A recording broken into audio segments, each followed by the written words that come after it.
I'm Peter Adamson, and you're listening to the History of Philosophy podcast, brought to you with the support of the Philosophy Department at King's College London and the LMU in Munich, online at historyofphilosophy.net. Today's episode, Lambs to the Slaughter, Debating the New World. When people who were living through the Renaissance noticed the newness of their own period, they often pointed to a trio of discoveries that symbolized the changing times: gunpowder, the printing press, and what they called the New World. It's a sobering thought that all three unleashed mass death. The lethality of gunpowder speaks loudly for itself. The printing press is less obviously dangerous, but can take some of the blame for creating the conditions that led to the wars of religion. But of these three, the real killer was the encounter between Europeans and the peoples of the Caribbean and Americas. It's a controversial question how many people were living there before contact occurred and what percentage of the Americans died as a result. At the higher end of estimates, we may be talking about the largest extermination in human history. Some scholars have put the pre-contact population at more than 100 million and suggested that as many as 90 or 95% of these people were annihilated. Even much lower estimates of both population and death rate would give us numbers well into the millions. It's also debated whether to call this a genocide. Those who are reluctant to do so argue that the vast majority of deaths were caused unintentionally, simply by spreading unfamiliar diseases like smallpox. This explanation in terms of disease is what holds sway in the popular imagination, but there's no doubt that the Europeans, and especially the Spanish, deliberately caused staggering numbers of deaths through warfare and pitiless enslavement. As the Caribbean historian Eric Williams wrote, it has been said of the Spanish conquistadors that first they fell on their knees, and then they fell on the Aborigines. The sheer destruction caused by the European invaders was, as Williams here suggests, compounded by their hypocrisy. Theirs was an endeavor sanctioned by the Catholic Church, whose 1493 decision to give the Castilian crown jurisdiction over the Americas came with the caveat that they never inflict hardships or dangers on the people who lived there. Given the brutality that the Spanish nonetheless exercised under this license, you could be forgiven for assuming that their attitude was entirely cynical, that they gave no thought to whether their activities could be justified. Actually, though, the Spanish were keen to reassure themselves that what they were doing was perfectly legitimate. Farcically, the conquistadors would read out in Latin a document to the perplexed inhabitants of the land they were seizing, laying out the juridical basis for what they were doing. This coupling of legal nicety and notorious atrocity may remind us of the Spanish Inquisition. And, in fact, it was Ferdinand and Isabella, the same monarchs who started the Inquisition and expelled the Jews from Spain, who first sought to justify the colonial enterprise. In 1501, Isabella wrote to the governor of Hispaniola, the island now split into Haiti and the Dominican Republic, to say that she wished the Indians to be well treated as our subjects and our vassals. This is reminiscent of the concern we saw her expressing for the fate of the Spanish Jews, and if the concern was sincere, it was similarly ineffective. In 1504, and again in 1512, Ferdinand organized meetings of jurists who were asked to provide a rationale for what everyone knew the Spanish were going to do anyway: extract every last bit of value out of the newly encountered lands without regard to the welfare of its inhabitants. It's here that, to its eternal shame, philosophy becomes relevant. In putting together their arguments, colonial apologists drew on the most reliable and authoritative of sources, namely Aristotle.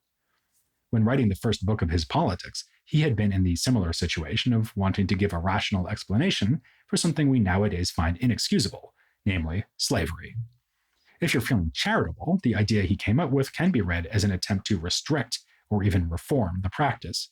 Some people are naturally slaves, the implication being that it would be inappropriate to enslave people who do not have such a defective nature.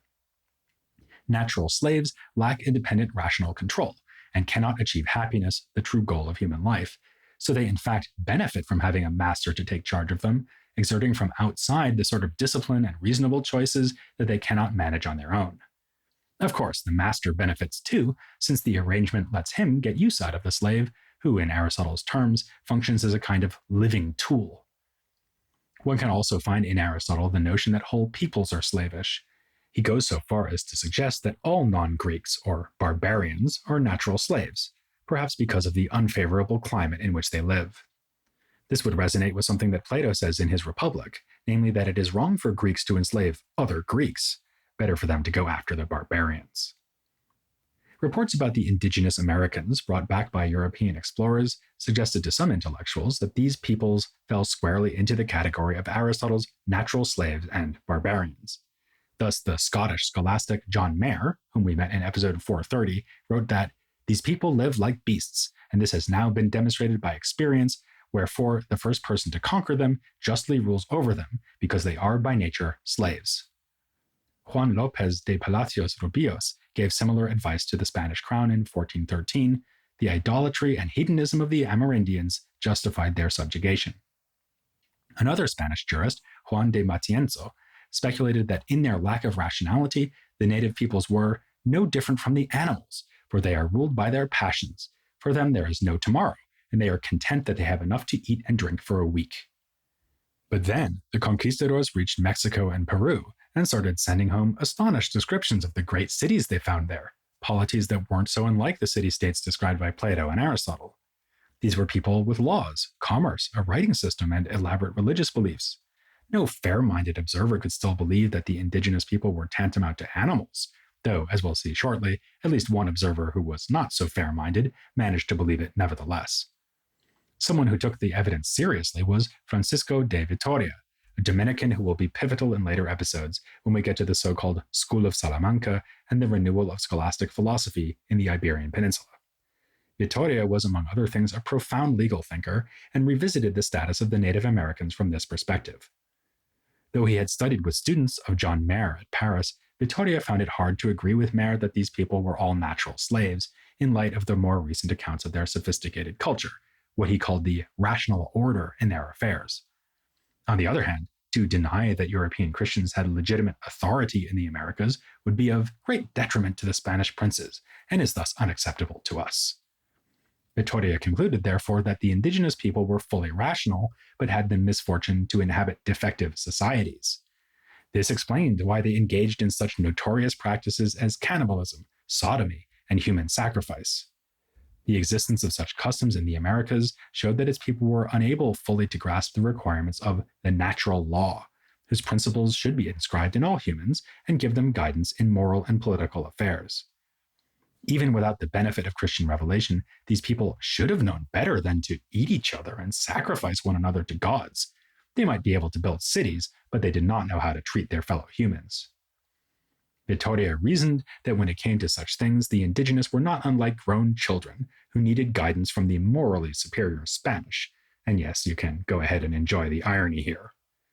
Still, this didn't mean that the Spanish could simply exploit them without restrictions. As Vitoria said, the rightful authority of the Europeans over the Americans should be used to provide them with ethical and religious education, as you might offer to a child who has not yet been properly socialized. This would not be slavery, but benevolent oversight. His conclusion fit well with the Spanish encomienda system. The Native Americans were not formally enslaved, and their encomendero was not a master to whom these people legally belonged. He was supposed to Christianize them, not use them as living tools. Yet this provided an excuse for forcing them together into the encomiendas so that they could not fall back into their old cultural and religious ways. The Spanish proceeded to work them to death mining silver and gold, meting out savage punishment to anyone who stepped out of line. All perfectly legal. Which brings us to that observer who was not so fair-minded, a man who was always cast as the villain when telling the story of 16th century debates over the New World. His name was Juan Ginés de Sepúlveda, and apart from his involvement in these debates, he was a scholar of a type that's become very familiar to us. Like so many from around Europe, he went to study in Italy, acquiring there humanist philological skills and a profound knowledge of ancient philosophy. Having studied with no less a figure than Pietro Pomponazzi, he set himself the task of producing new Latin versions of works by Aristotle and his late ancient commentator, Alexander of Aphrodisias. Not coincidentally, one of the texts he translated was the Politics, which included those remarks by Aristotle about natural slavery. Sepúlveda seems to have been a combative man. For example, he published a list of errors made by a rival Aristotle translator. This provides some context for the provocative and scathing approach he adopted when he did turn to write about the so-called affair of the Indies. He did so in a dialogue, pitting a critic against a defender of Spanish colonialism. Reminding us that we're in the context of the Counter-Reformation, Sepúlveda makes the critical opponent a Lutheran German named Leopold.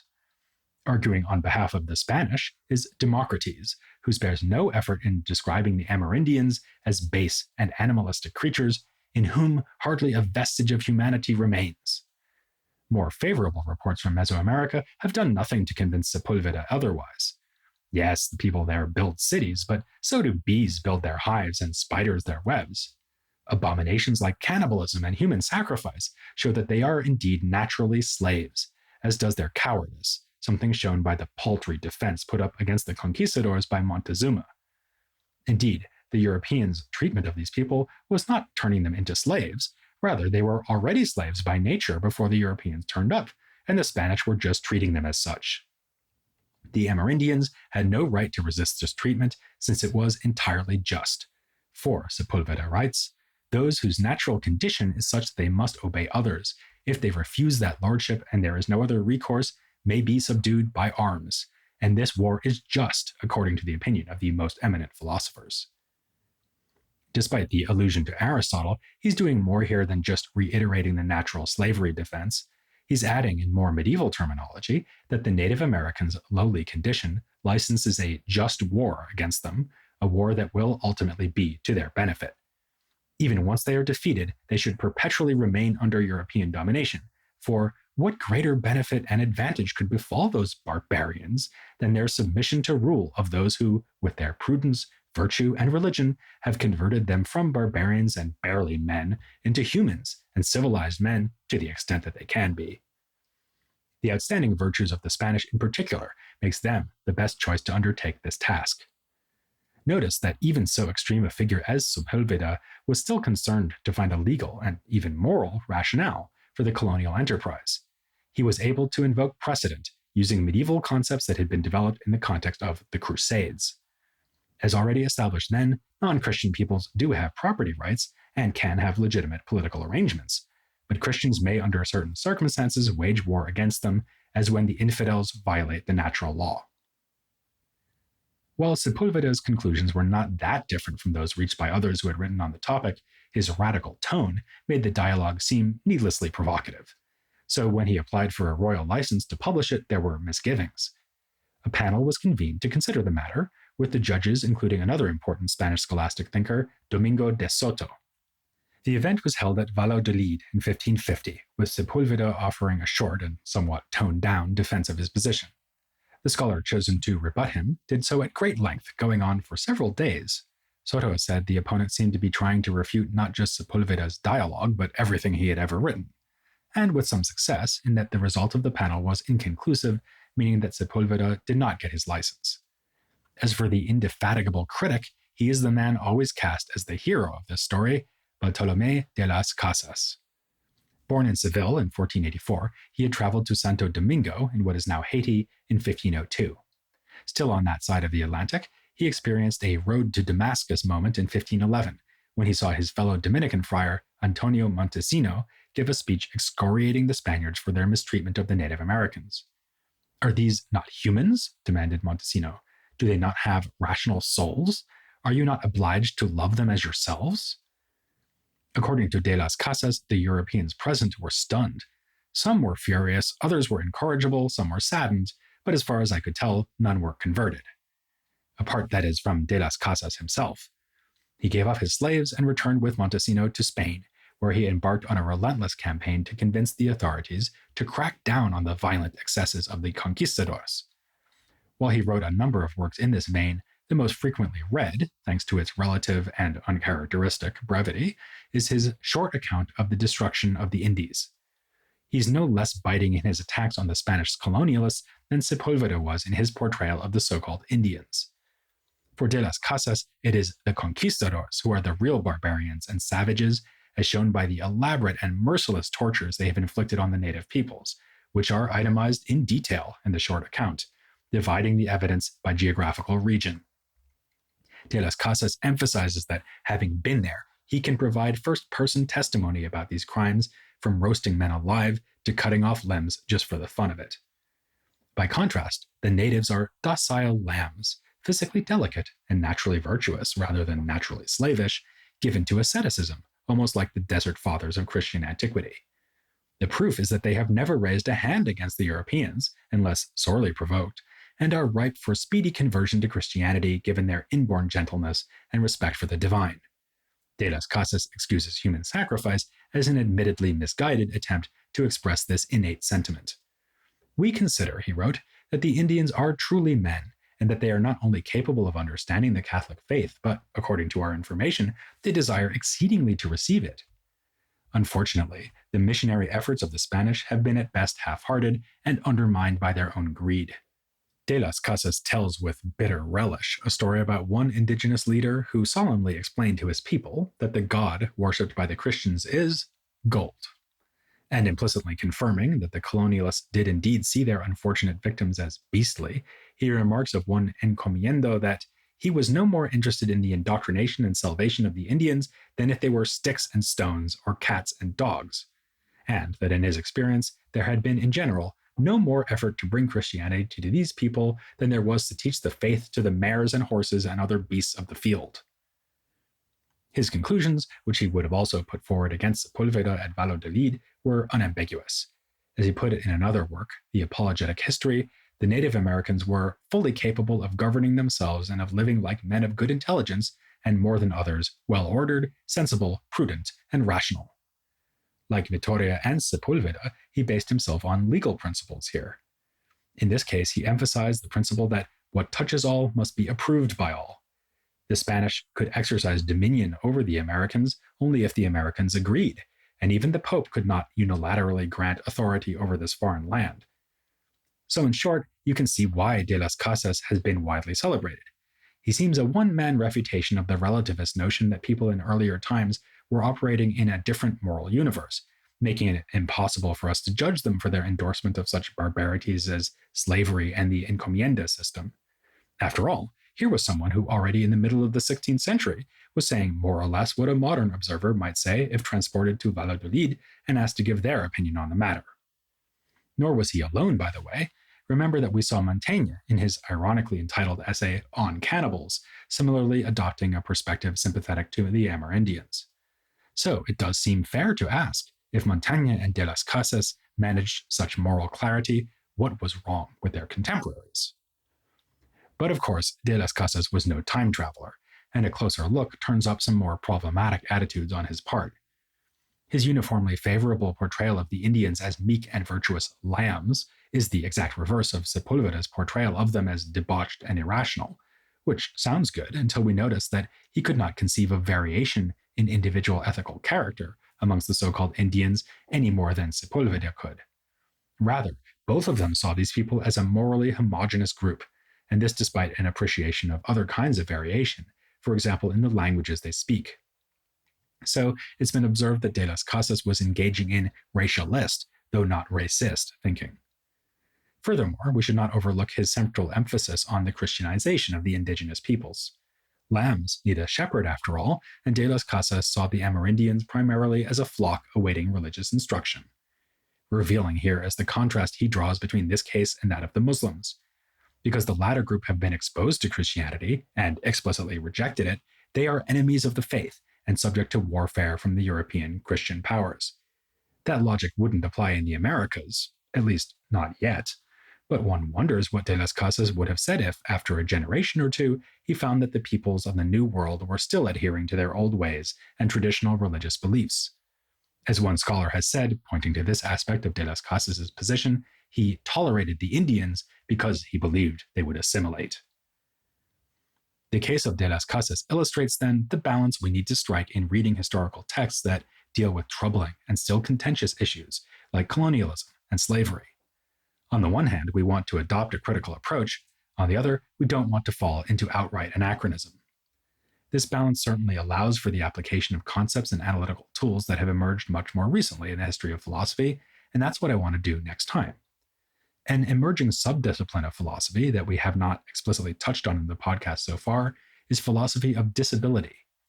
The ideas developed by philosophers working in this field turn out to be illuminating for the topic we've just been discussing, and you can immediately see why. Effectively, authors like Sepúlveda were arguing that the entire Amerindian population was defective or disabled in comparison to Europeans, who were, of course, taken to be perfect and fully abled humans. Next time, I'm going to be interviewing Scott Williams, the editor of a volume of collected essays that applies insights from the philosophy of disability to this and other pre-modern topics. So, join me for that next time here on The History of Philosophy Without Any Gaps.